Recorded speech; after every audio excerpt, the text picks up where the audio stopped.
신명기 17번째 시간입니다. 오늘 말씀은 신명기 10장 1절부터 11절 말씀입니다.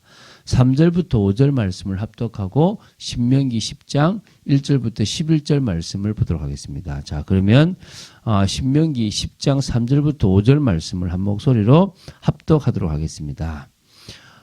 내가 조각목으로 궤를 만들고 처음 것과 같은 돌판 둘을 다듬어 손에 들고 산에 오르매 여호와께서 그 총의 날에 산이 불 가운데에서 너에게 이르신 십계명을 처음과 같이 그 판에 쓰시고 그것을 내게 주시기로 내가 돌이켜 산에서 내려와서 여호와께서 내게 명령하신 대로 그 판을 내가 만든 궤에 넣었더니 지금까지 있느니라. 아멘.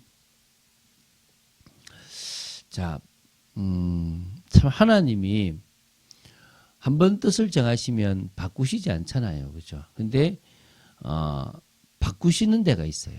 그렇게 또 작정하신 게 있어요. 그러니까 작정하신 것은 반드시 이루잖아요. 그게 뭐냐면, 당신의 백성이, 우상을 숭배했던 하나님의 명령을 어겼던, 그래서 하나님이 진노하셨을 때에 그들이 잘못됐다고 생각하고 회개를 할 경우, 하나님은 다시 그들에게 기회를 주시고 그들의 죄를 용서하시고 또 그들과 관계를 회복해 주시겠다고 또 이렇게 작정하신 거예요. 그러다 보니까 금송아지를 만들어서 우상 숭배했던 이스라엘 백성들을 향하여 하나님은 다시 또 뭡니까? 모세와 그들의 회개 기도를 보시고 또 뭡니까? 만나 주시고 언약하신 거예요. 그래서 지난번에 어제 그 십계명 돌판이 깨졌다는 것은 뭐가 깨진 거죠? 하나님과 이스라엘 사이에 나는 너희의 하나님이 되고 너는 내 백성이 될 것이다라고 하는 그 언약이 깨어졌어요. 깨어졌다라고 얘기한 거예요. 그 언약이 깨어졌는데 다시 하나님이 그 언약을 지금 맺고 계신 거예요. 이게 지금 중요한 겁니다. 하나님께서 이스라엘과 화해하시고 이스라엘 백성들을 참으로 위대하고 행복해 하시며 당신을 더욱 뛰어나게 하시기 위해 오히려 그들의 악함을 이용하여 하나님의 선하심을 드러내시고 계시는 부분들이 있는데요.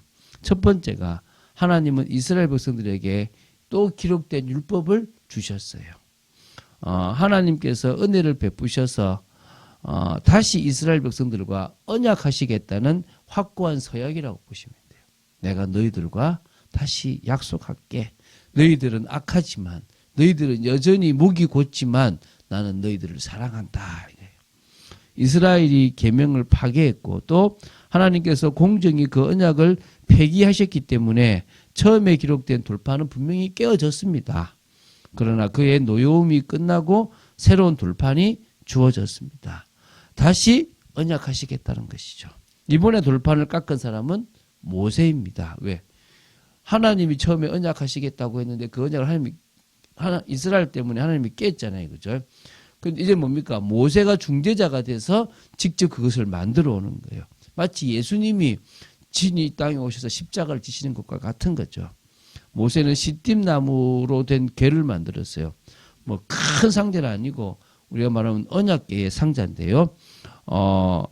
여기에 돌판을 보존했고 나중에는 뭐 아마 만나다면 항아리하고 거기다가 뭡니까? 바로 그리고 거기다 아론의 쌍난 지팡이까지도 집어넣었겠죠. 이 궤를 이제 모세가 만들고 마지막에 부사렐이 완성했다. 뭐 아니면은 부사렐이 궤를 만들었다. 여러 있는데 어쨌든 나중에 금박으로 세웠던 그게 언약 궤가 되는 부분들은 있습니다. 어쨌든 그 두 번째 돌판을 받음으로써 첫 번째와 같이 실패해서는 안 된다. 또 이것을 계속 기억해라라고 하나님께서 이제 그 뭘 만들었다고 요 궤를 만들었다는 부분입니다. 그래서 하나님이 두 돌판에 쓰신 것은 십계명입니다. 뭐 10마디의 말씀이었다라고 보셔도 되겠는데 어쨌든 십계명입니다. 이 십계명은 신중하게 상자에 보관되었습니다.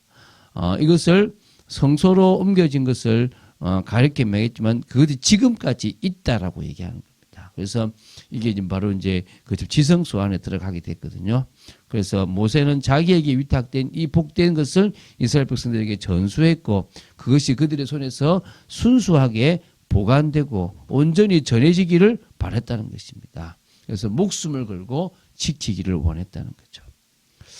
자, 이스라엘 백성들은요, 안타깝게도 자꾸 이 애굽으로 향하고 마음이 있었어요. 나는 애굽 뻗떡 조금만 그거 하면 뭡니까? 애굽으로 가. 우리가 가야 되는데 이 얘기를 합니다. 그런데 하나님은 능히 그렇게 그 미혹자들이 있는데도 그걸 다 가려낼 수 있고 다 없앨 수도 있는데도 불구하고 가만히 두시고 이스라엘 백성들을 가나안으로 계속 전진할 수 있도록 하셨다는 그게 이제 6절 7절입니다. 그래서 이 하나님께서는 이 뭡니까? 이 불모지와 같은 광야를 지나서 물이 흐르고 있고 하나님의 그 약속된 그 가나안 땅으로 그들을 이끄신다는 거예요. 우리가 아무리 부족해도요 괜찮아요. 우리가 잘해서 하나님의 인도를 받는 것이 아니고 하나님께서 전능하시기 때문에 부족하고 연약한 우리를 끝까지 인도하신다고 보시면 됩니다. 자, 세 번째는요.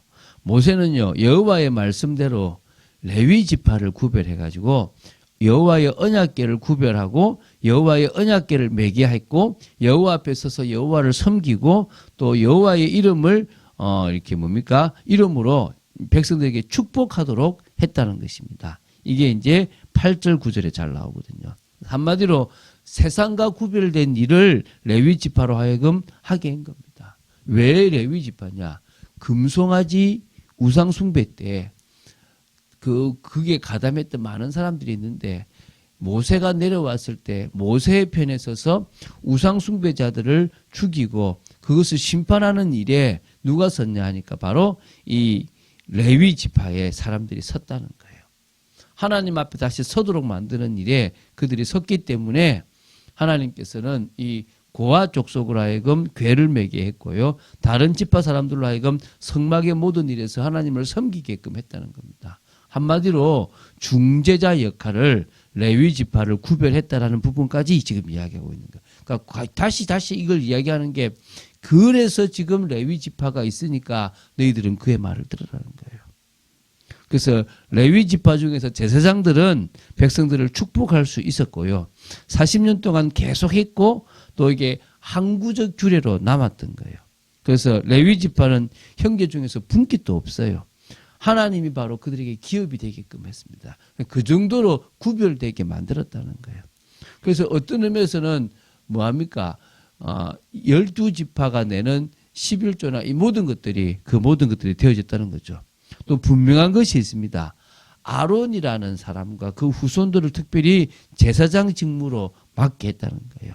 그래서 하나님을 섬기게 했는데 아론이 죽으면 끝나는 거 아닙니다. 아론의 그 제도를 계속 이어서 그의 아들 엘르아살 그 다음이 계속 이어서 제사장 직분을 감당하게 했다는 겁니다. 그래서 뭘 지키게 하는 겁니까? 바로 기중한 돌판 그 언약궤가 있는 것을 지키고 손상을 입지 않도록 그 상자를 돌보게 되었다는 것입니다. 자, 이제 네 번째입니다. 핵심적인 게 있습니다. 이 모든 것의 중심이 뭐냐면 모세예요.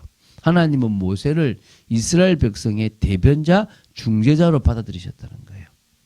마치 예수 그리스도가 하나님과 인간 사이를 연결하는 중재자, 대변자, 바로 중보자, 구원자가 됐던 것입니다. 이게 중요한 거죠.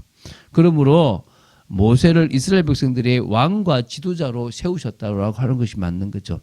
그게 10절 11절입니다. 내가 처음과 같이 40주 40야를 산에 머물렀고 이제 지금 모세가 하는 얘기입니다. 그때에도 여호와께서 내 말을 들으사 너를 차마 멸하지 아니하시고 여호와께서 내게 이르시되 일어나서 백성보다 먼저 길을 떠나라. 내가 그들에게 주리라고 그들의 조상들에게 맹세한 땅에 그들이 들어가서 그것을 차지하리라 하셨느니라. 나를 통해서 너희들에게 역사했다. 그 말은 앞으로 나와 같은 선지자가 나올 건데 그 선지자가 바로 예수 그리스도다. 이제 이것을 설명하기 위한 거죠. 자, 정리를 한번 해볼게요. 하나님은 언제나 인간에게 자비와 긍휼을 베푸시는 분이십니다. 늘 인간은 범죄하고 하나님이 택하고 은혜를 베풀었어도 늘 애굽을 향해 마음이 있고 늘 하나님을 향해서 조금만 부족해도 불평하고 원망하는 사람들입니다. 그렇지만 하나님은 그런 인간과 언약하기를 원하셨고 그 하나님의 약속은 인간의 모습과 상관없이 변하지 않아요. 당신의 뜻을 반드시 이루시게 되어 있다는 것입니다. 그게 하나님의 사랑이고 하나님의 능력이라는 거예요. 그리고요. 그때는 제사장 지파가 필요했고 그때는 모세가 필요했습니다. 근데 지금은 뭡니까? 우리가 바로 만인 제사장, 목사가 아니고요. 모든 성도들이 다 만인 제사장이기 때문에 중보자이신 예수 그리스도를 통해서 바로 하나님을 만나고 하나님을 누릴 수 있게 되었다는 것입니다. 이게 바로 중요한 일이에요. 결국 우리는요.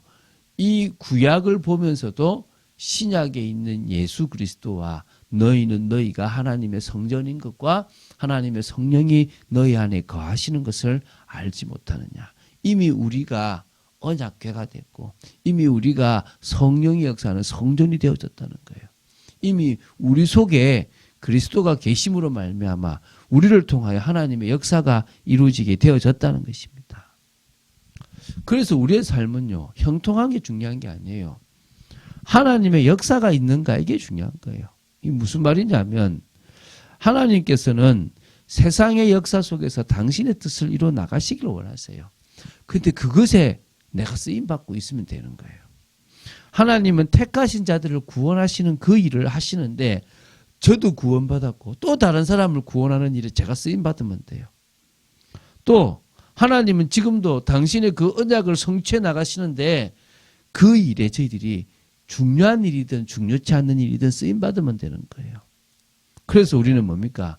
복음을 붙잡고 언약을 붙잡고 하나님 나라를 딱 붙잡고 그 중심으로 생각하는 거예요. 그러면서 뭐합니까? 진정으로 인생의 주인을 바꾸는 거예요. 또 모든 상황 속에서 하나님의 뜻과 또 지금 시간표에 맞는 게 뭔지를 보는 거예요. 중요한 말씀들을 붙잡고 응답받는 여러분 되시기 바랍니다. 그런 여러분 되시기를 주 예수 그리스도 이름으로 축원드립니다. 주는 그리스도시요 살아계신 하나님의 아들이심을 고백합니다. 오늘도 왜 레위 지파가 필요하고 왜 자신이 중재자가 되었는지를 설명하는 모습들을 통하여 이 시대에 우리는 우리 자신이 바로 만인 제사장이기 때문에 주님 앞에 나아갈 수 있고 예수 그리스도를 통하여 늘 하나님을 바라볼 수 있는 축복되어졌음을 우리는 보게 됩니다. 아버지 하나님, 정말 저희들이 이 구약의 신명기의 중요한 말씀을 정말 보면서 이스라엘 백성들이 어느 정도까지 원망하고 불신앙하고 타락했는지를 보게 하시고 우리의 연약함을 넘어서기 위하여 성령의 충만함을 받는 저희들 되도록 지켜 주시옵소서. 주 예수 그리스도 이름으로 기도드립니다. 아멘.